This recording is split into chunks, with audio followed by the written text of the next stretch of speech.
Welcome everyone. Welcome to the webinar towards inclusive climate action, lessons from tackling structural barriers to gender equality and social inclusion. My name is Marie-Ève Landry. I work for the International Development Research Center. And at IDRC, I work on the Step Change Initiative, which is a 5-year partnership between Canada's IDRC and the Ministry of Foreign Affairs of the Netherlands. The overarching goal of Step Change is to drive equitable and inclusive locally led adaptation, and we do that by investing in climate knowledge brokers. So what are climate knowledge brokers? Well, there are intermediaries, actors who connect different knowledge holders and different power holders in society. And they build trust between groups who may not traditionally work together, and in so doing, they drive action. So the Step Change Initiative supports for locally led adaptation and extends to 27 organizations. And these organizations are active in 19 countries in Africa, South Asia, and Latin America. And we have a brochure about the initiative that we will share in the chat in a moment. So this webinar is actually part of a series of webinars where the Step Change community is reflecting on various aspects of the work they do to support equitable and inclusive locally led adaptation. And this webinar today is actually the last one of our current series that we held. The previous webinars covered topics like the role of intermediaries in locally led adaptation, unlocking finance for locally led adaptation, and equitable Southern Partnership. So for today's webinar, so far, I'm just looking at the stat, we have about 20 attendees, and it's still going up. So welcome to the new people who have been joining us today. We have a mix of people from the Step Change projects, from Cognate programs, and from IDRC as well. So let's get into it. So ensuring locally led adaptation supports and empowers vulnerable people requires tackling barriers to gender equality and social inclusion that hinder inclusive interventions. But what does inclusive locally led adaptation look like, and how do we get there? It's one thing to mention it, but it's another thing to experience it and learn through that process. So in Step Change, we are supporting different Southern-led projects that are enhancing the integration of gender and social inclusion in policies and practice to achieve climate resilient development. And in many cases, that means challenging barriers and social norms to advance toward more inclusive locally led adaptation.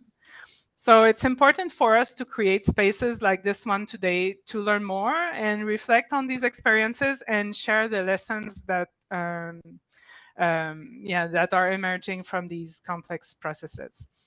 And it's actually not the first learning session that we hold on that matter. Earlier this year, we held another learning session on intersectional approaches to support locally led adaptation. And one of our speakers today will actually refer back to some of the key takeaways of that session. So today we will learn about efforts to support inclusive locally led adaptation in African countries with a focus on efforts to inform both policy and practice. In particular, we will reflect and exchange on what barriers and enablers of inclusive locally led adaptation look like and how we can work together towards more inclusive climate action. So I'm just going to stop sharing my screen. Excuse me, just 1 second here. Oh, was I not sharing? You were sharing? I was sharing. Okay, thank you. I got a moment of confusion. Okay, but I'm not sharing anymore. Great. Okay, thank you. So today we have 4 speakers and 1 discussant for our session. So I'll introduce the 4 speakers now, and then I'll introduce our discussant later, just before her intervention. So I will invite our speakers to turn on your camera and wave when I introduce you. So today we have the great pleasure of having Viola Musin-Menta. So Viola is the Director of Programs at the African Center for Trade and Development, so ACTADE. She is the project coordinator on the CRACS project, which is part of the Step Change Initiative. And the project builds community resilience through strengthening agricultural adaptation knowledge system in Uganda. We also have Arsema, who's joining us from Ethiopia. And Arsema, so she's the technical lead of the Climate and Development Knowledge Network, or CDKN, so for their program in Ethiopia at South North. And under Step Change, CDKN accelerates equitable and financed locally led adaptation to climate change, and specifically supports the voice and climate leadership of marginalized groups. We also have Usman Sawadogo. So he is the Regional Gender Equality and Social Inclusion Coordinator for Francophone Africa at Farm Radio International. And he is responsible for gender and social inclusion on the PAGIS project within Step Change. So this project accelerates ecosystem-based adaptation through an intersectional and transformative approach to gender equality and social inclusion based on interactive radio and communication. And finally, but not least, we have Fatima Rajabali. So she is the Africa lead for CDKN at South North. So welcome, everyone. So for this session today, we've chosen a slightly different format than for the previous webinars. So it will be more of a conversation between the panelists than separate presentations. So we will go through a few rounds of questions that I will ask to some or all of the panelists. So let's dive in. So to ensure that local climate action supports and empowers vulnerable people, it's important to understand their needs, their values, and their aspirations, and also to understand their social, environmental, and historical context. So Viola, could you please explain how in the CRACS projects you've gone about understanding the local context and differentiated realities of the people you work with, and how this has translated into more impactful and targeted actions? Thank you so much, and thank you everyone in attendance. I'm glad to be part of this session today. And focusing on the CRACS project, we are building community resilience, really to see how knowledge systems in agriculture adaptation are working in terms of how the vulnerable smallholder farming communities access knowledge, utilize it. At the end of the day, they are able to adapt. And in this, we are trying to shift power between the producer of this knowledge and the end user, such that at the end of the day, they are all able to benefit from this value chain, such that we also have an inclusive way of generating this information, such that those who are impacted the most are the ones who are receiving the right and accurate knowledge that they need really to adapt to climate change. So in all this work, we are strengthening collaborations across the knowledge value chain, really making sure that all the stakeholders are working together and ensuring that whatever is being done, nobody is left behind, such that all collaborative efforts really ensure that we have everybody on board in terms of generation of the knowledge, in terms of disseminating it, but also in terms of using this knowledge. But as we do this, we try to strengthen the capacities really of the individual smallholder farmers through their groups, but also institutionally for the people who are having platforms that are sharing this knowledge, trying to see that their capacities are built.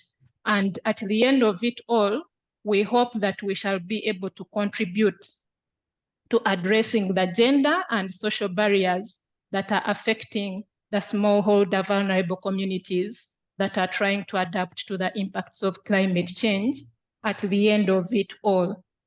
So in all this, we felt it is very important that we do a gender equality and social inclusion analysis, really to help us understand the different and unique challenges of these different target groups. What are they facing? What barriers do they have that are stopping them from having the right knowledge? But also we are aware that these groups are not homogeneous. We know that they are all vulnerable, they are smallholder communities, but within that, they are not homogeneous. If they are women, among the women, we have found that they have different challenges and unique experiences. So just taking them as a group of women is not enough for them to be able to learn and access the knowledge that we are talking about.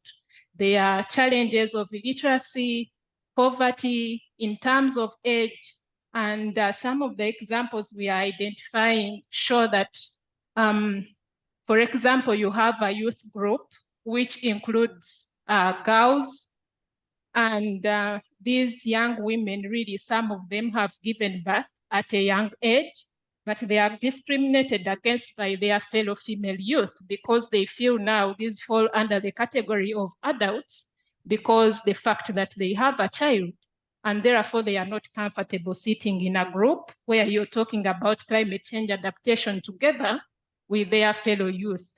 The other example is about the elderly, where especially we know that these are the ones who hold the indigenous knowledge that is not documented. These may not be able to freely travel for meetings where they are, but also in terms of those who are looking for this knowledge, like extension workers, they usually look for those who are progressive. And it might be difficult for them to go and look for these elderly women or men. And at the end of the day, we still miss out on this indigenous knowledge because these people are not able to go to these platforms. So all this has informed the way we are designing strategies in terms of how we shall be co-creating this information together with the vulnerable groups, but also working with other stakeholders. How do we ensure that all these realities and differences are captured? For example, to be able to ensure that the products of the knowledge we are producing will be able to be used by everyone and they are in appropriate formats that these people would want it. And giving an example of the formats, we know that Uganda, for example, has about 56 languages spoken in all the country. So you find that it is difficult if you want to include everyone in terms of translation of this information for people to be able to understand. You may have to invest a lot.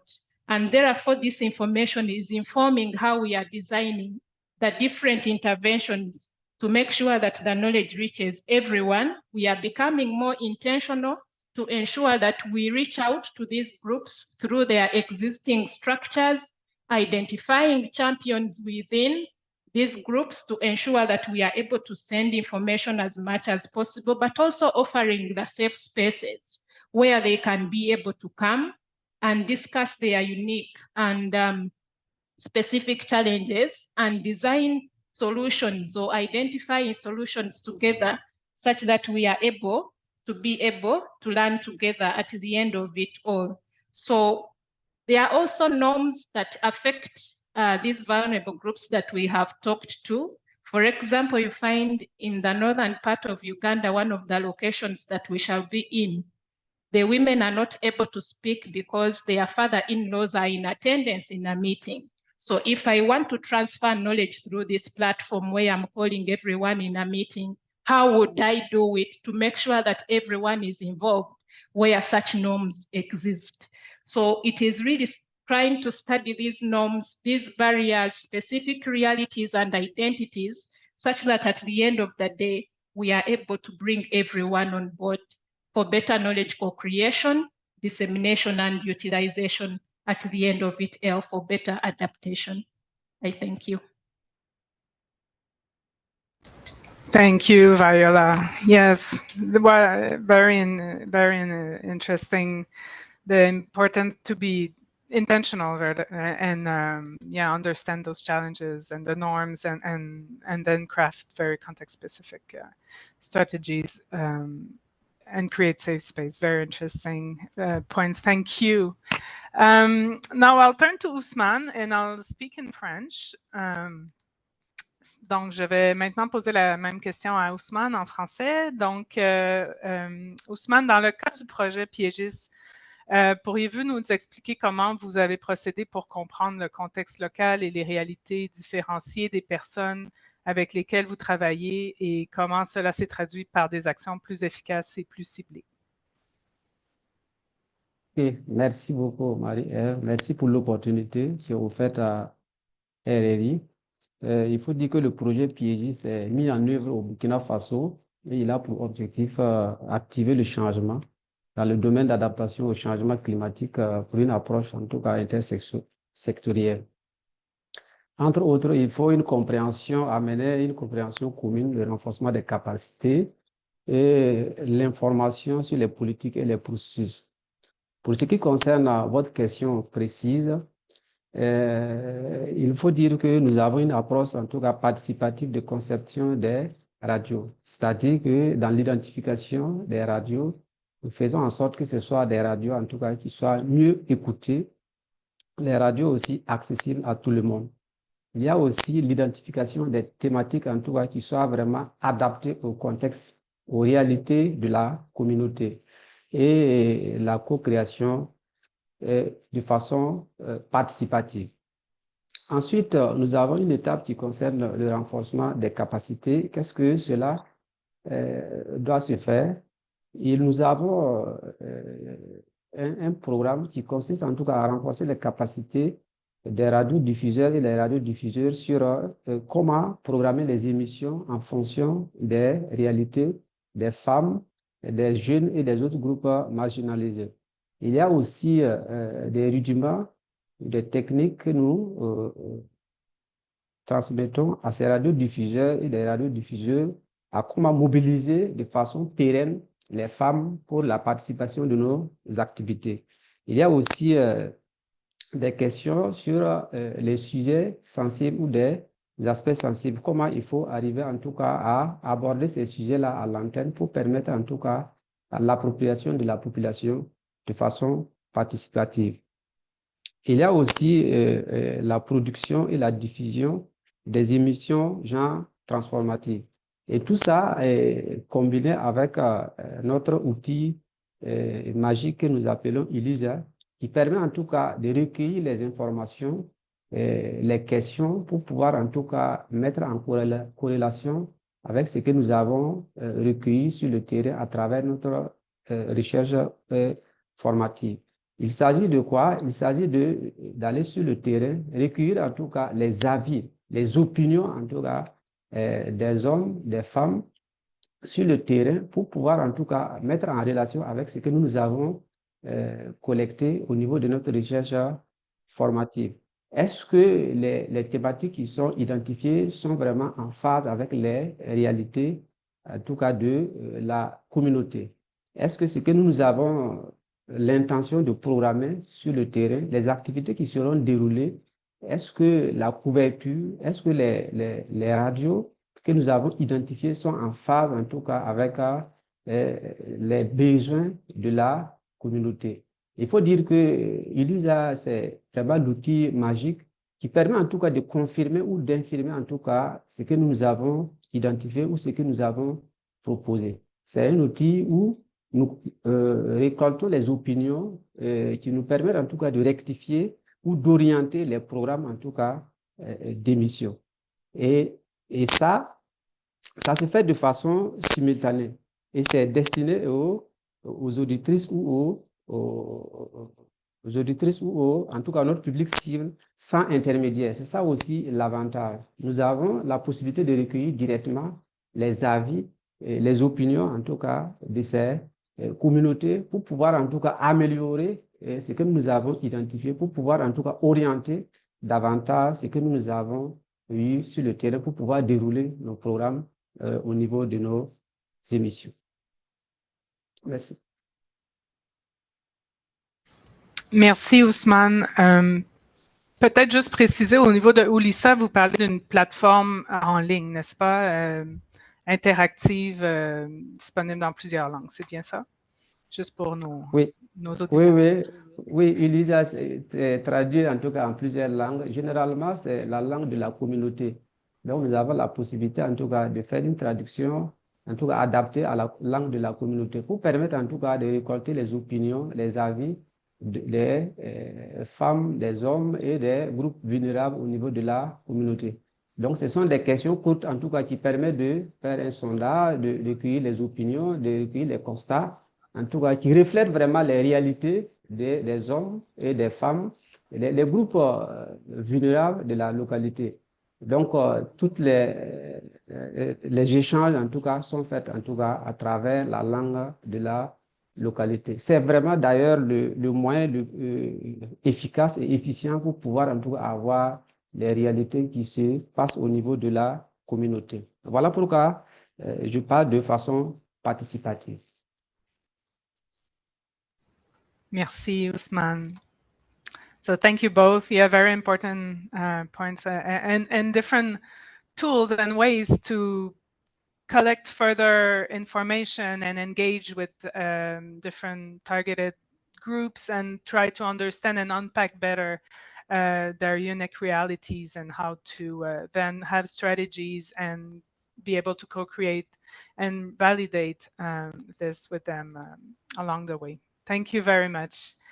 Let's move to our second questions, and I'll start by asking it to Arsema. So beyond understanding the context in which people live, which is what we've just discussed with the first question, what else can be done to tackle structural barriers to gender equality and social inclusion and ultimately enable more equitable climate action? Arsema. Thank you, Mary-Eve, and hello, everyone. To give you a bit of background, the CDK program in Ethiopia, it focuses on capacity strengthening of government partners and youth groups so that we can contribute towards gender equitable and social inclusion practice and climate action. So in our experience, it's quite important to understand what is needed or what is lacking within the system that we're working with. For example, within the government institutions that we're working with. With this knowledge, we can co-design interventions to overcome the interventions that are the barriers that are identified.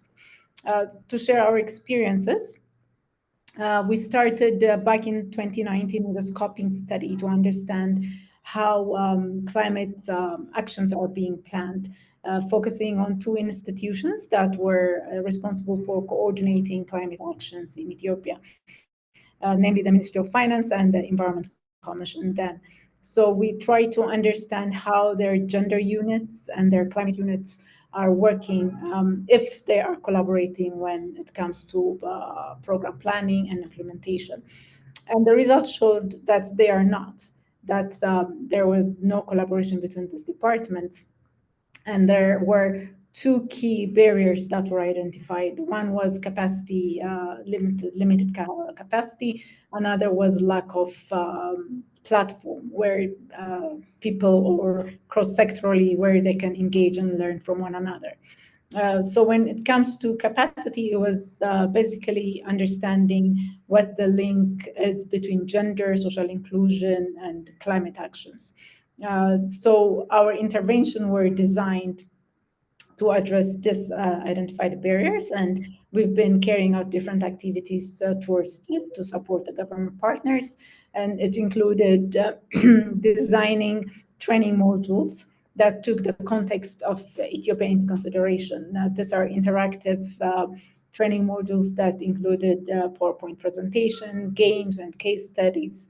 And eventually, this were translated into a local language so that they can be used at a different level. And these modules are shared, and they are being used to provide different trainings to partners. When it comes to the challenge of platform, we have been involved in the establishment of a community of practice, which is a GESI and climate change community of practice. This community of practice currently has members from ministries, about 12 ministries, and a couple of youth groups. These institutions are being represented by their gender experts and climate experts. So this platform is now a learning platform where different trainings are being given, but it's also serving as a platform where sectors are exchanging knowledge, challenges, and collaborating in different initiatives. So some of the early outcomes we're seeing from all this intervention is quite promising, especially when it comes to our lead development. We see that through this intervention, there are more commitment to ensure GESI is integrated in different climate planning and development plan. And they are working towards making sure there are key tools are being placed.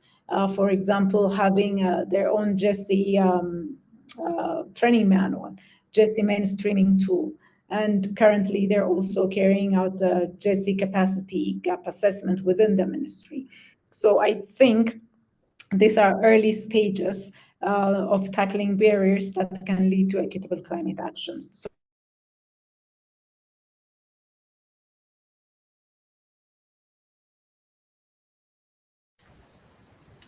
Arsema, I think it's breaking down, breaking up a little. Okay, we'll see if the connection is coming back. I think she was toward the end of her intervention.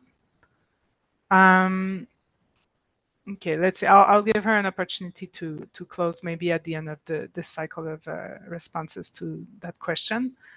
So I suggest we'll move ahead with our next respondent to that question. So again, I'll speak in French, and just before I do that, I invite everyone to use the Q&A section to ask your questions.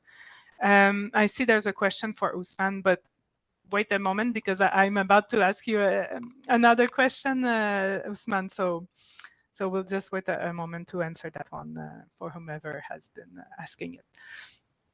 Donc, je vais parler en français maintenant. Donc, Ousmane, au-delà donc de la compréhension du contexte dans lequel vivent les gens, que peut-on faire d'autre pour s'attaquer aux obstacles structurels à l'égalité des sexes ou à l'égalité des genres et à l'inclusion sociale et en fin de compte permettre une action climatique plus équitable dans le contexte de PGIS? Merci.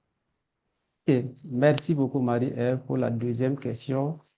Il faut dire que pour pouvoir parvenir à contribuer à la transformation du genre et au SFN inclusive, nous tablons sur deux principaux aspects.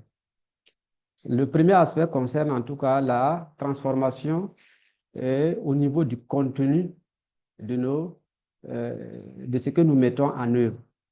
Et ce qui concerne le contenu, il s'agit principalement de nos thématiques qui sont contextualisées.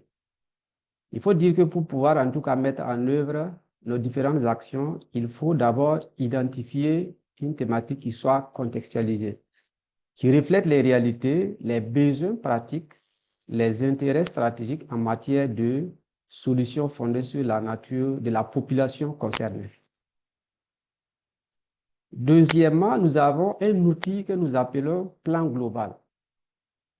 Et c'est l'outil qui constitue une synthèse de la conduite de l'émission. Et l'outil contient quoi? Ce sont des mots-clés, des objectifs de l'émission, des personnes ressources à inviter lors de l'émission, des questions spécifiques pour aborder les aspects de l'égalité des genres et de l'inclusion. Il y a aussi des aspects concernant des quiz spécifiques pour les femmes. Troisièmement, il y a pour ce qui concerne les questions spécifiques pour la prise en compte de l'EGI, dans notre outil appelé plan global, ce sont des questions qui feront l'objet d'échanges avec des spécialistes à l'antenne. C'est-à-dire qu'au moment venu de l'émission, c'est une ligne de conduite pour nos radiodiffuseurs et nos radiodiffuseuses pour pouvoir en tout cas échanger directement avec les spécialistes du domaine. Ça peut être des spécialistes dans le domaine de l'égalité des genres et de l'inclusion. Ça peut être des spécialistes du domaine de solutions fondées sur la nature qui soient en tout cas invités à cet effet. Et quel genre de questions? Ce sont des questions qui permettent de prendre conscience des inégalités existantes et à les remettre en cause. Également, ce sont des questions en tout cas qui visent à déceler des solutions ou des alternatives par des interactions entre les spécialistes et les auditeurs et auditrices à l'antenne.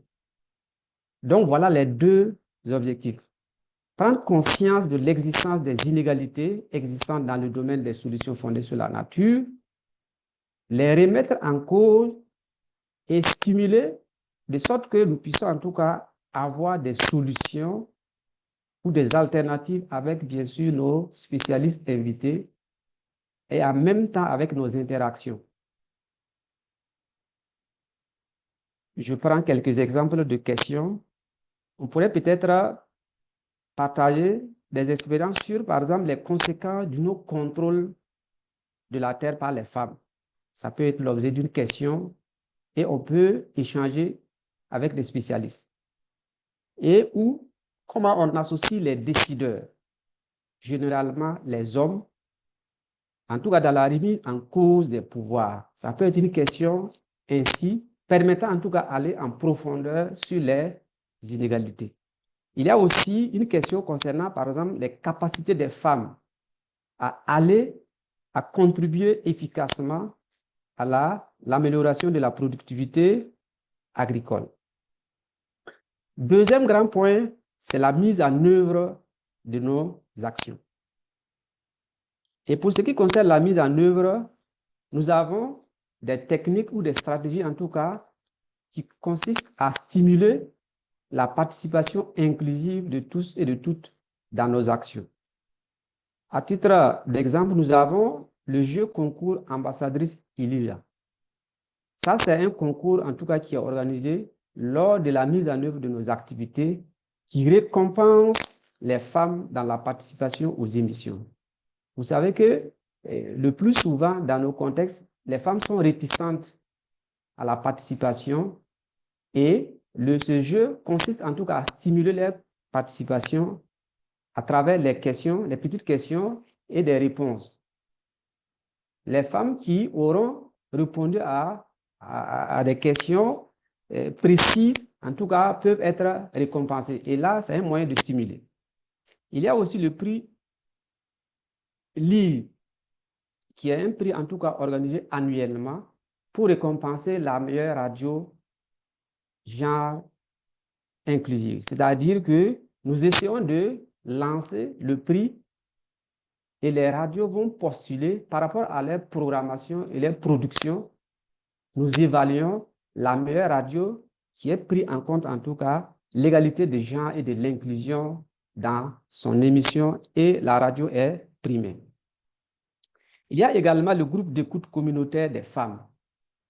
Lors de la mise en œuvre de nos activités, lors de nos émissions, dans chaque communauté, nous mettons en œuvre les groupes d'écoute communautaire de femmes. C'est un groupe de femmes accompagnées par l'équipe RRI pour pouvoir en tout cas les permettre d'écouter et d'échanger directement lors de nos émissions.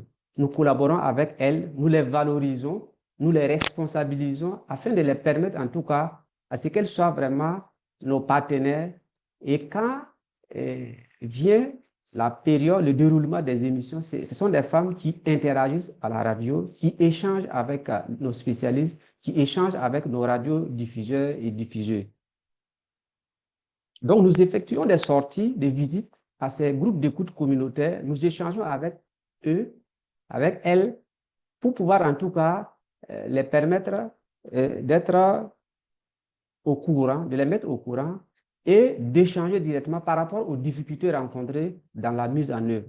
Généralement, ça peut être des difficultés d'accès à l'information, de matériel, et nous, ensemble, nous essayons de résoudre ce problème avec ces femmes. Donc, les avis recueillis au sein de ces groupes d'écoute contribuent à documenter le contexte de l'égalité des genres et de l'inclusion. L'ensemble de ces actions et ces efforts constituent en tout cas des créations d'espace pour entendre les personnes vulnérables. Nous pensons que c'est un moyen en tout cas de pouvoir toucher du doigt les groupes vulnérables, les groupes en tout cas qui sont laissés. Donc, discuter des normes de l'EGI et de co-créer des connaissances à travers une programmation radio interactive. Donc, c'est un moyen en tout cas de permettre de prendre en compte les besoins spécifiques de ces groupes, les intérêts pratiques de ces groupes au niveau de leur communauté pour pouvoir améliorer, réorienter nos programmations au niveau des radios. Ousmane, veuillez conclure rapidement, s'il vous plaît. Merci. Je suis à la fin. Vous avez... Merci. D'accord, merci. Merci, thank you very much. I'll turn now to Fatima with the same question about, what else can we do to tackle structural barriers to gender equality and social inclusion and enable more equitable climate action? Please, Fatima, go ahead.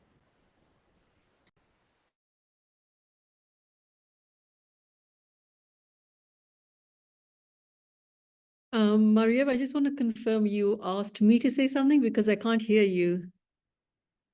You can't hear me? I still can't hear you. Your sound is very low. Is it? Yes, much better. Better? Yeah. Okay, my apologies. It was the connection. Okay, yes. So Fatima, same question as for Asama and Ousmane. So what else can be done to tackle structural barriers to gender equality and social inclusion and to enable more equitable climate action? Please go ahead. Yeah, thanks very much. So CDCAN's GESI priority action area recognizes that people's vulnerabilities to climate change and their capacities to progress climate action are intersectional, often defined by intersecting factors of gender, age, indigeneity, disability, ability, and socioeconomic and class status. And one approach at CDCAN we take is to facilitate and convene spaces for the exchange of views and peer learning that also questions social norms and generates innovative climate action. So one example, which Maria, you already kind of alluded to a little bit earlier, was from the community-based adaptation conference that took place in Arusha earlier this year.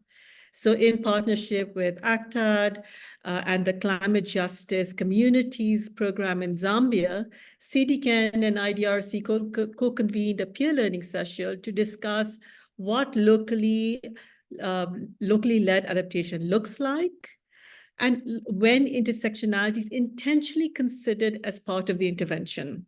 So I want to share a couple of key messages that came out from the discussion we had. First, localization is critical. And I think Viola has spoken to detail about this. We need a nuanced understanding of different realities, contexts, and hierarchies to critically kind of contribute to talking about equality. And when we make reference to equality, it really requires us to think about the social constructs, which are diverse and dynamic, and for us to be aware of them as we work in local environments, but also to be unpacking them and revisiting them regularly. The second is around legislation, and legislation being a key enabler to be more GESI responsive. For instance, in Kenya, which has a decentralized governance system, the county's climate change governance structures are represented through wards, and each ward has a climate change planning committee. Now, under the existing legislation, they have to ensure inclusivity by drawing in representation of women, men, youth, people with disabilities, including faith-based organizations and so on. And the members are publicly vetted by the social groups they represent as the communities plan and make decisions about the issues that directly impact them. And finally, I want to mention how inclusive adaptation must also be disability inclusive. So an inclusive approach to climate change adaptation requires intentionally listening to all social groups, especially marginalized ones. The Climate Justice Communities Program in Zambia is a good example of this, where they have developed a gender equality, disability, and social inclusion strategy, which they call GESI, where the inclusion requirements reinforce how these marginalized groups are not homogeneous, as I think many of us have already mentioned. Individuals within these groups have varying levels of vulnerability, aspiration, and interests. So in the CJC program, they underwent a scoping phase, including direct consultations with persons with disabilities and their families. And this has really informed the development of a strategy that recognizes the multiple layers of discrimination and barriers faced by different groups of people. I have a colleague who's also going to share with us a few of the resources attached from the CBA event, which you can, do some more detailed reading around. I also want to mention one other example of how CDCAN also strengthens the capacity of community and marginalized groups on knowledge brokering tools and tactics so that they can be even more effective advocates for inclusive climate action. And this is based on their needs and priorities. So, for example, in Ghana, we have collaborated with women's groups in northern Ghana to use traditional song to advocate for local climate actions. And the songs convey messages rooted in a combination of research findings, lived experiences, and local knowledge on climate risks and locally led solutions. And this has proved to be a very effective means of advocacy in Ghana. So CDCAN partnered with local radio stations. It was great to hear from Usman in terms of the experiences and the ways that they work on local community radio.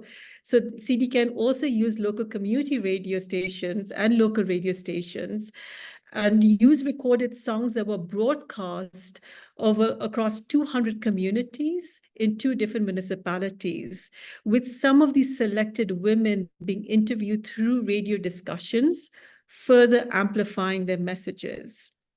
So this is an example of how we're using different mediums as well and engaging marginalized communities and marginalized groups within communities to also be amplifying their voices.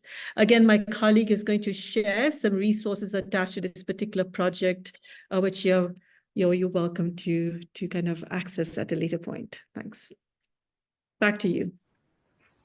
Thank you so much, Fatima. I want to come back to a few of the points you all have mentioned, but before I do so, I understand there might be some issues with the French translation. So I just want to solve that so that our Francophone colleagues joining the webinar can hear the rest of the conversation. So, Enna, could you just let me know if on your end you see a disconnection or something from the... Oh, it's working now. Okay, great. Okay.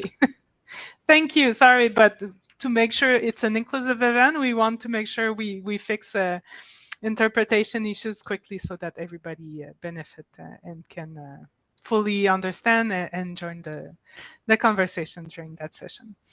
Great. So thank you to the 3 panelists, our speakers. Yeah, very interesting aspects. Yes, beyond understanding the context, right? It's the importance of really localization, having strategies based on needs from national levels and like legislation to being disability inclusive, being intentional throughout that whole process to listen to all the social groups, using different tools as well. I've heard, like, you know, to question social norms and stimulate inclusive participations, from capacity strengthening to communities of practice and community listening groups coming together to exchange and learn together, using games through radio programming or other types of games that help question, those social norms and create spaces to discuss further, and also using different mediums to amplify voices. And I think the example from Usman and what you were mentioning too as well, Fatima, in Ghana, different ways of creating, you know, through different platforms, a space for people to like vulnerable people to directly you know, have their voice heard and being part of the discussion. Excellent. Thank you to all three. Now, again, if you have questions for the speakers, please use the Q&A section. I see there was a question for Usman earlier. Usman, you can answer directly if you want to the question, or we'll keep it for the Q&A later on. Donc, mais si Usman, vous voulez répondre ou commencer à répondre à la question dans la section des questions-réponses, vous pouvez le faire directement. Now let's move to our next question, which is for all the speakers. So what are some of the challenges that you have encountered in integrating gender equality and social inclusion into practice and policy? And how have you overcome them? And if you have any lessons. So we'll start with Usman, and therefore I'll just translate for him the question as well. Donc, Usman, quels sont les défis que vous avez rencontrés dans l'intégration de l'égalité des genres et de l'inclusion sociale dans la pratique et les politiques? Comment les avez-vous surmontés et avez-vous tiré des leçons de ces expériences? OK, merci beaucoup. 2 minutes. OK, pour ce qui concerne mes deux principaux défis, il s'agit principalement de la dynamique du pouvoir. C'est-à-dire qu'il y a toujours vraiment des réticences en ce qui concerne en tout cas l'équilibre, les dynamiques du pouvoir au sein de la communauté. Et ce que nous faisons pour surmonter ces difficultés, il s'agit d'aborder, en tout cas lors de nos émissions, des questions en tout cas qui s'adresse aux leaders coutumiers et religieux, les permettant en tout cas d'échanger, de se rendre en tout cas à l'évidence de l'existence de ce déséquilibre et de faire des propositions. Le deuxième défi, du moins, c'est la mobilisation pérenne. Comment on arrive à maintenir en tout cas la mobilisation pérenne des femmes. Il faut se dire que ça, qu'est-ce qu'on fait? Nous utilisons la technique de la masculinité responsable, c'est-à-dire que nous mettons en œuvre des techniques qui consistent à impliquer les maris, ou j'allais dire les hommes, pour pouvoir en tout cas en faire des alliés. Et comme leçon apprise, ça nous a permis en tout cas de comprendre qu'il faut mettre en place une démarche toujours inclusive, c'est-à-dire inclure les jeunes, les leaders coutumiers et religieux, les maris pour pouvoir en tout cas faire des alliés et puis mobiliser davantage les femmes. La deuxième leçon apprise, c'est le renforcement des capacités, en tout cas en leadership transformationnel des femmes. Donc nous pensons qu'au sein des femmes, il faut arriver à les autonomiser sur le plan social, économique, sur le plan leadership de façon générale pour pouvoir en tout cas mobiliser les autres afin de pouvoir réussir la pérennité dans la mobilisation et le déséquilibre au niveau du pouvoir, au niveau de la communauté. Merci. Merci, Usman.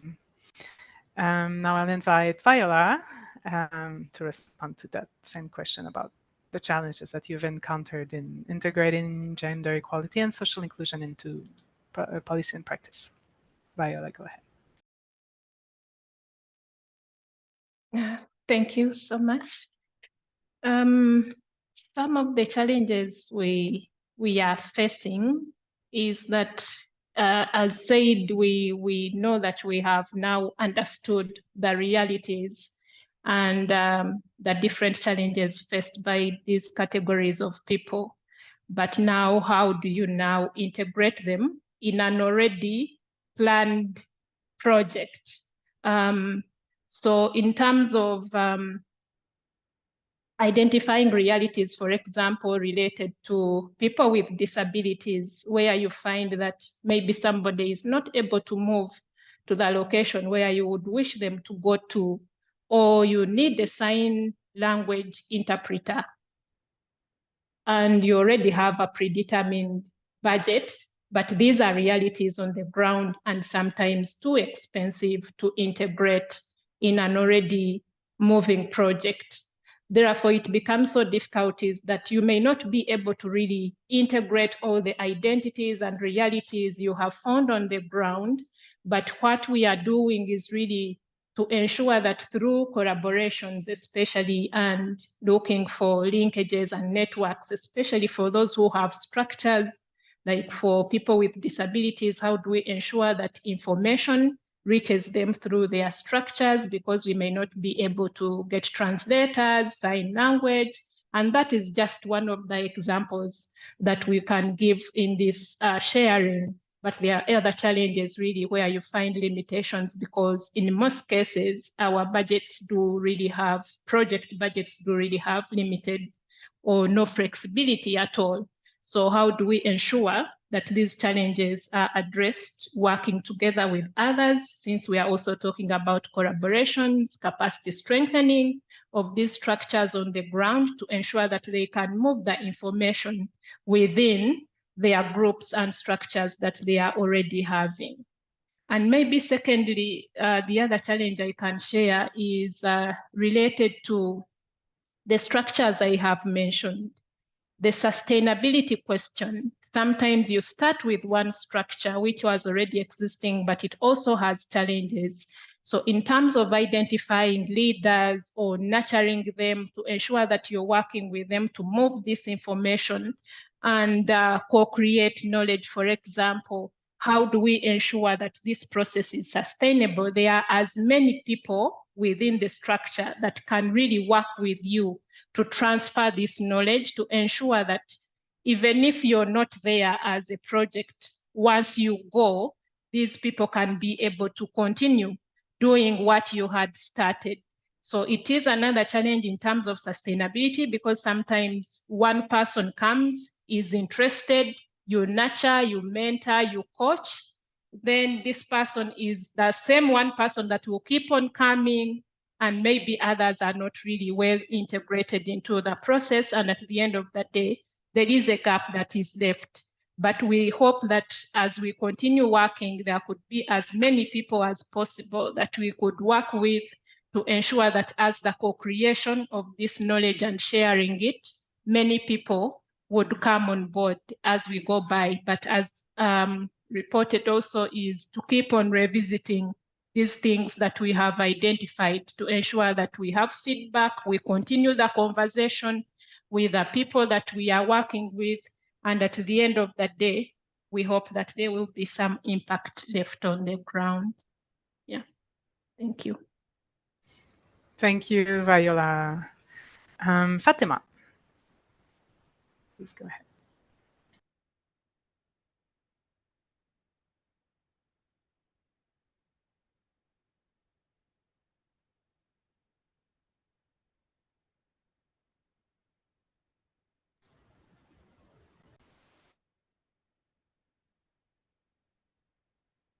Again, Maria, we can't hear you, so we're not too sure. Please go ahead, Fatima. Go ahead, Fatima. She's inviting you to go ahead, Fatima. Thank you. So sorry about that. Yeah, so in our work, we encounter a number of challenges, but also in turn, a number of opportunities that have emerged from that. So at a policy level, I'd say that GESI is still often construed as a women's issue when discussed on national and subnational political stages. And while social inclusion is emerging as a consideration, it is not always effectively integrated in climate change planning. So CDCAN's role here is to really work with government actors and local partners to kind of support a change in this narrative, as well as kind of, co-design capacity building or capacity strengthening activities. As you've already mentioned, Maria, building on what Arsema was sharing, we have a number of interactive tools to get policy actors and technical staff to start engaging on this issue. One has been to the use of the Climate and Society game, which kind of consists of the CDK and GESI cards, which have really helped to do this. And these cards explore how people's different gender, social, economic, and cultural roles interact and contribute to climate vulnerability and risks.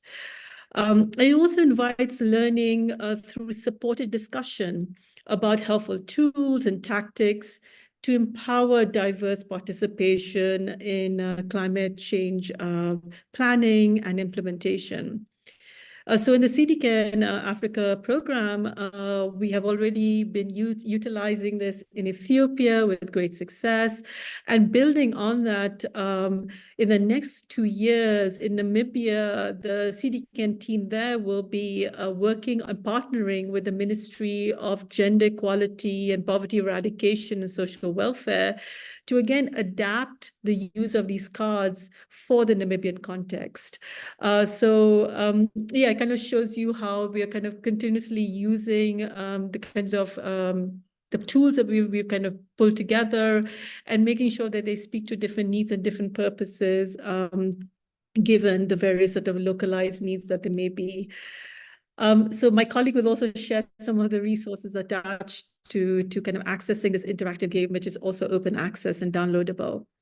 The other thing I also wanted to mention was that there really is, and it kind of speaks to another point raised by Viola, is the importance of sustainability when we think about institutional capacity strengthening of local organizations. So in the case of our knowledge to action projects, which are really kind of locally led adaptation projects, we have 5 of those, working with a variety of different project leads in West and Eastern Africa. We have encouraged the project leads and partners to develop a GESI analysis, and without sourcing this out to consultants, which has been usual practice. And this has meant that, it's an opportunity for us to actually provide support to the project teams, to kind of enhance their own capacity in developing these types of tools and analysis that then speak to strengthening their own sort of GESI agenda in partnerships with the local communities that they serve. And finally, I wanted to mention that to scale and deepen action, there's always need for more documentation of good GESI practices. And this is, we continuously kind of are environments where we're told that the use of case studies really adds value in terms of understanding the how practice can be kind of translated and adapted in different environments.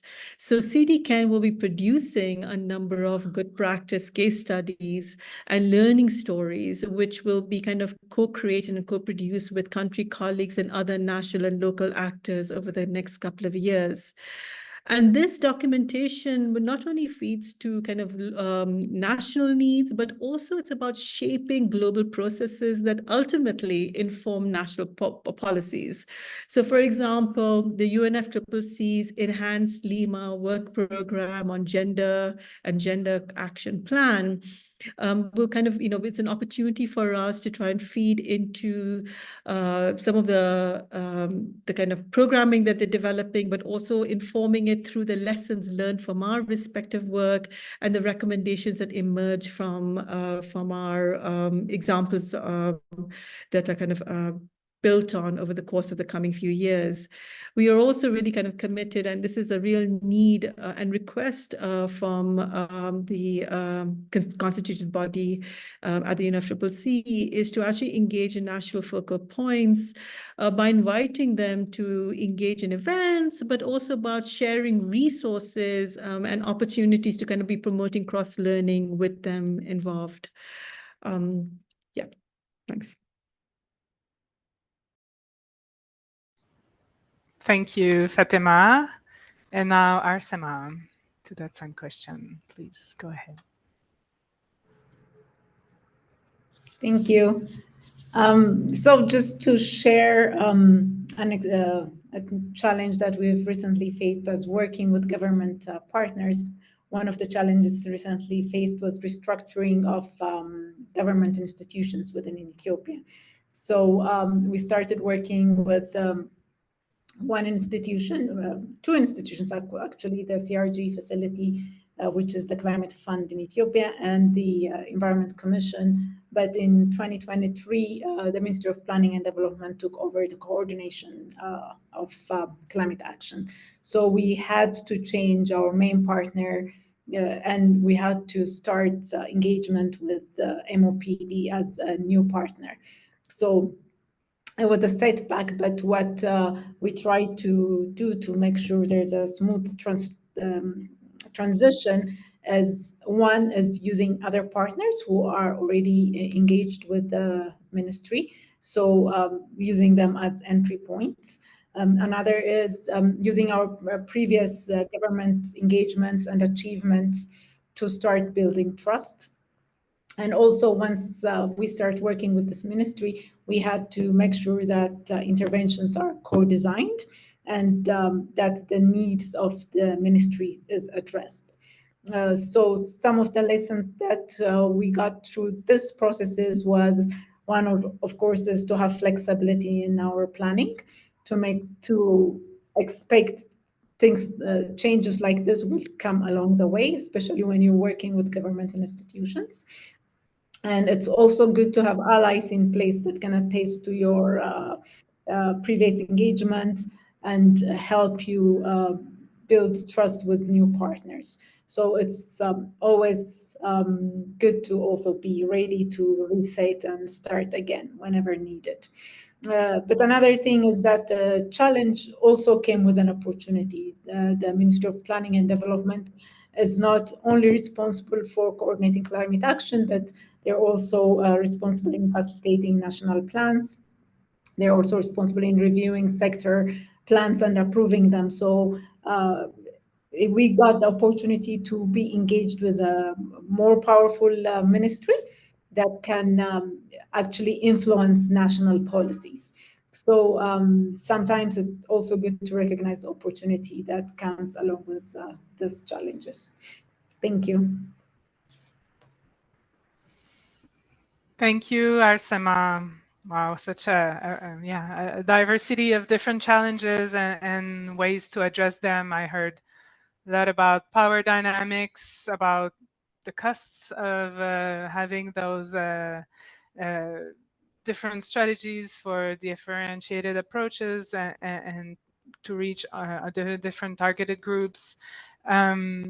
And sustainability of processes and engagement. So, and the importance to engage everyone to really be able to move the needle on the integration of gender equality and social inclusion, make them allies, capacity strengthening in different ways of women, different capacity strengthening of different structures that are existing and can continue moving forward to support co-creation as well. Another element, using tools, different tools. We've mentioned some in the previous discussion as well, and even shaping, global processes that inform national ones. So that's an interesting point there.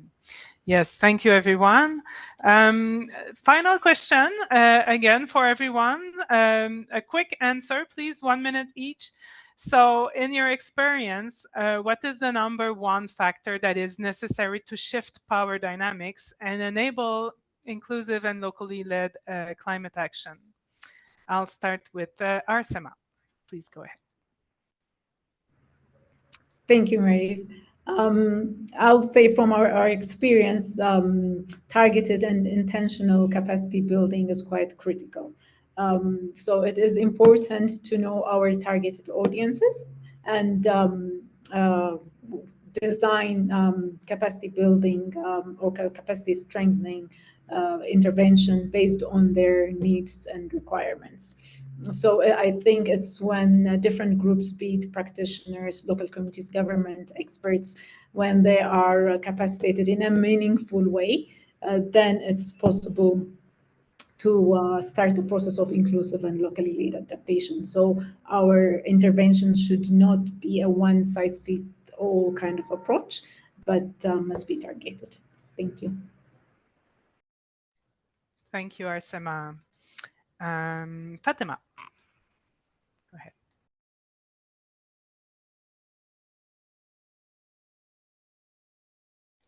Fatima? Yeah, sorry, I think you're in the English channel in the My Voice. Sorry. Yes, I think I am, yes. So to kind of complement what Arsema has just said, I think I'm going to merge two different factors. So first is about the kind of localization, which is critical.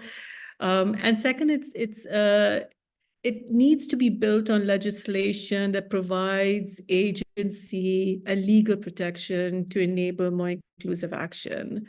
And as I've said earlier, to effectively promote equality and shift power dynamics, we need a more nuanced understanding of diverse realities and social hierarchies.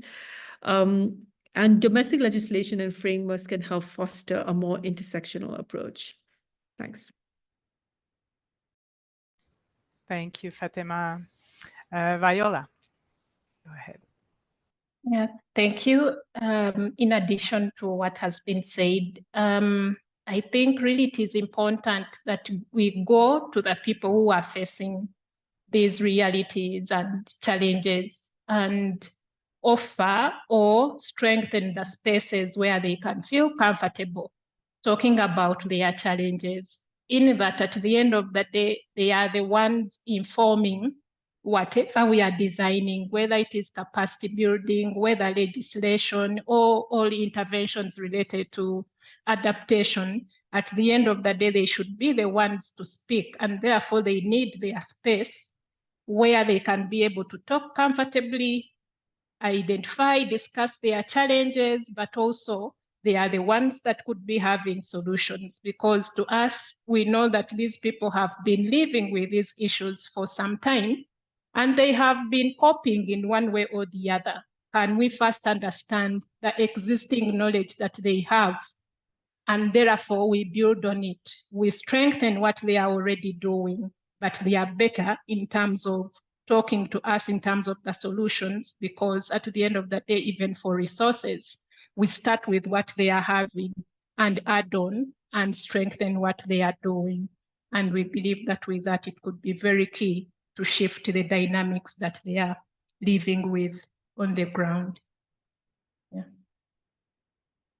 Thank you, Viola. Yes, very good points there. And finally, Ousmane.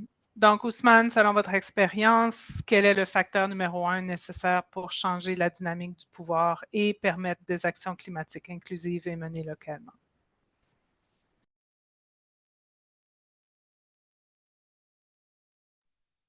Oui, merci. Pour m'allier aux autres intervenants, je me dis que c'est le renforcement de l'équilibre du pouvoir entre ceux ou celles en tout cas qui détiennent et les autres groupes vulnérables, notamment les femmes, les jeunes.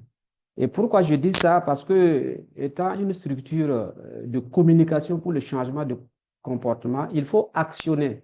Et comment il faut actionner? Il faut que ceux ou celles en tout cas qui détiennent le pouvoir acceptent d'abord le déséquilibre qui existe et mettre ça en exergue pour pouvoir mieux changer. tant que ce n'est pas actionné à leur niveau, ceux et celles qui détiennent le pouvoir, il est difficile. Donc, il faut le renforcement des capacités, la sensibilisation permanente pour pouvoir en tout cas changer la donne en ce qui concerne les relations de pouvoir entre les hommes, les femmes et les autres groupes vulnérables. C'est le seul moyen, en tout cas pour moi, pour systématiser en tout cas les solutions fondées sur la nature qui soit inclusive. Merci. Merci, Ousmane. Yeah, so all good points about capacity strengthening coming definitely as a way to, and really based on needs and, legislation, having people really have a space, a safe space to raise their voice and provide also solutions they have identified. Very important points. Thank you. Thank you to all our speakers. It's a very interesting conversation, very rich. Now I'm interested to hear from our discussant, Nwamaka, who has been listening from the start as well to this conversation. So Nwamaka Okeke Ogbuafo. So she is a lecturer, and you can turn on your camera, Nwamaka. My camera is on. Oh, you're there. Okay, thank you. So Nwamaka, she's a lecturer in global sustainable development at the University of Glasgow. She's also the co-principal investigator on the LAMA project, or locally led adaptation metrics for Africa under the Step Change Initiative. So Nwamaka, you've worked for many years now looking at ways of capturing the needs of the vulnerable people and at understanding issues that impact their well-being. In the context of our discussion today on the barriers and enablers of local climate action, what are your reflections from what you've heard today? What resonates with you? And do you have any other thoughts on that topic that will that you would like to contribute from the perspective of LAMA, the LAMA project, or beyond? Maria, I want to say thank you for inviting me and to our speakers. Very, very rich projects, very, very with potential for impact. I agree very well with what our speakers have said. I think is in the right direction. Just a few things to say regarding realities. We've defined reality throughout our discussion as static, what will meet on ground. That can be fairly correct, but climate change is ongoing and realities, people's realities continue, what we call realities, So in communities, my study of communities, by the way, my PhD is in community development. So when we studied communities, we found out that in one community, you can have sub-communities. And then people on one ladder can either go up or go down, depending on natural factors, political factors, or social factors. So reality is not static, it's dynamic. So in our work, we need to continue to capture those sort of changes, perhaps through surveys. But again, reflecting on what has been said, to what extent do we capture these changes and when will it stop? For the singular reason that it can never stop.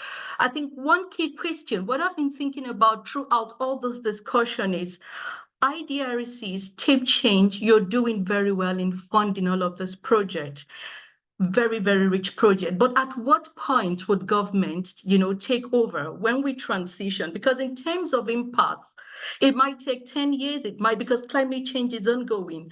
We've seen issues in Africa where good projects, because when there's, after the life cycle of the project, and they are not able to transition and government taking ownership, then it becomes a problem. So that is one thing to think about. Are we connecting to the right people after this funding so that these beautiful initiatives will continue?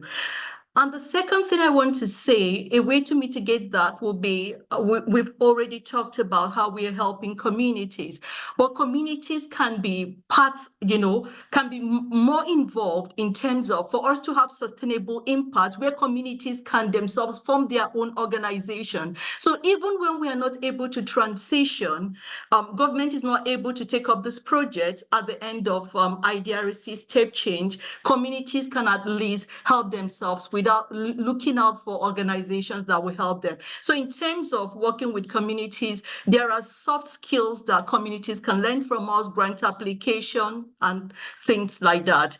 Then gender intersectionality in itself is a very difficult thing to do. And we've talked about different ways that we're going about, trying to do it, which is really very, very great. So I really don't have much to say, but to say that we are all doing the right things. But the key thing is, when this funding stops, how do we ensure that there's continuity, since the impact of climate change is ongoing, and then social realities and realities of communities will continue to change? Thank you. Thank you, Nwamaka. Yes, sustainability definitely is something that a thread that has been arising through that conversation today, and yeah, the differentiated realities that change and the need to still continue, capturing a little bit those changes and adjusting accordingly. Very interesting. Thank you so much. We have a short period for questions now, Q&A. I'm just going to look in the if there are questions that haven't been responded. I see there were a few that have been responded already. Thank you, Usman, for responding to it about the ULISA platform. I see there's a question from Fatima. I guess it was in the chat. Sorry, I haven't. There are too many places to look at. So a question for Fatima. Okay, so what approach do you use to integrate social inclusion into policies? How do you assess this approach, and what would you do differently if you needed to improve this approach? Yeah, thanks. I was trying to chat. I was trying to type whilst you were talking. So, yeah, good to a chance to kind of speak to this. So, firstly, thank you for the question. So, yeah, it's. I think that we do this in a variety of different ways. There are a number of participatory approaches that kind of help us to identify, but also prioritize the various diverse voices and voices and equities that we need to kind of consider. So, for example, in Namibia, the use of vulnerability assessments has been a key way of identifying and engaging marginalized and underrepresented groups at a regional level.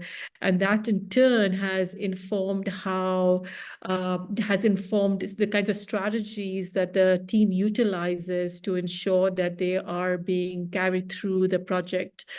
Participatory co-creation, I mean, of course, the co-creation process in itself participatory, but kind of having consultations, ensuring that we're really kind of actively engaging the kinds of actors that we want to do that would be involved in the co-creation process has been another key way of facilitating a kind of inclusive approach. And I think the example of what Arsema was sharing is a key way of showing how even at a policy level, this is quite important, be it at a community level, far more sort of complex as well. A lot of our activities are built around capacity strengthening, and part of that is also about advocating and information sharing and creating awareness about things at a starting point, and then developing appropriate tools to be able to then speak to particular needs that emerge. I do want to mention that even for the CDCAN team, we have come from different experiences. Experiential learning is quite different. We come from different kind of professional backgrounds, and we ourselves internally are kind of grappling with issues related to GESI. I mean, it's a very dynamic space, and the SI of GESI, the social inclusion side, is something that we are, continuing to build our own capacities around to understand how we can be responsive, first internalizing it, reflecting, and then actually developing work that kind of is much more outward facing in response to that. So working and engaging with partners where we can learn from them and how they are approaching GESI in its entirety. Yeah, thank you. Thank you, Fatima. I'm not sure if there are other questions. We're almost at time already. Time flies. If there are no other questions, I suggest I'll invite all the speakers and discussants to share very briefly in 30 seconds, what is your main takeaway or call for action from today's session as we wrap up in a few minutes. So I'll go from left to right on my screen. So Fatima, key takeaway or call to action, go ahead. Yeah, it feels appropriate to say we continue to learn and we continue to learn with our partners to take GESI forward in an inclusive way. Thank you. Viola? Yeah, not far from Fatima. These things are not new. We have talked about them and we will continue talking about them. We won't stop because we are still looking for the changes to happen. So to me, it would be let the conversations continue with everyone on board, not leaving all the stakeholders on one table to ensure that we are all on the same page and design better interventions. Thank you. Thank you. Arsema? Thank you. Quite similar as well. I think it's important to continue discussion and it's important to ensure that collaborations between different actors, be it government, CSOs, communities, private sectors, we need all this to work together to tackle the GESI and climate change issues. So let's work together. Let's create these platforms that will enable such collaboration. Thank you. Thank you. Nwamaka? Thank you. I think the path to change is really, really very challenging, but we are laying very good foundation towards an inclusive climate change action. So it's important that we continue to share lessons and also think about the future, being more proactive. What happens after now, since climate change is ongoing? Thank you, Nwamaka. And to finish, Ousmane. Allez-y, Ousmane. Un mot de la fin.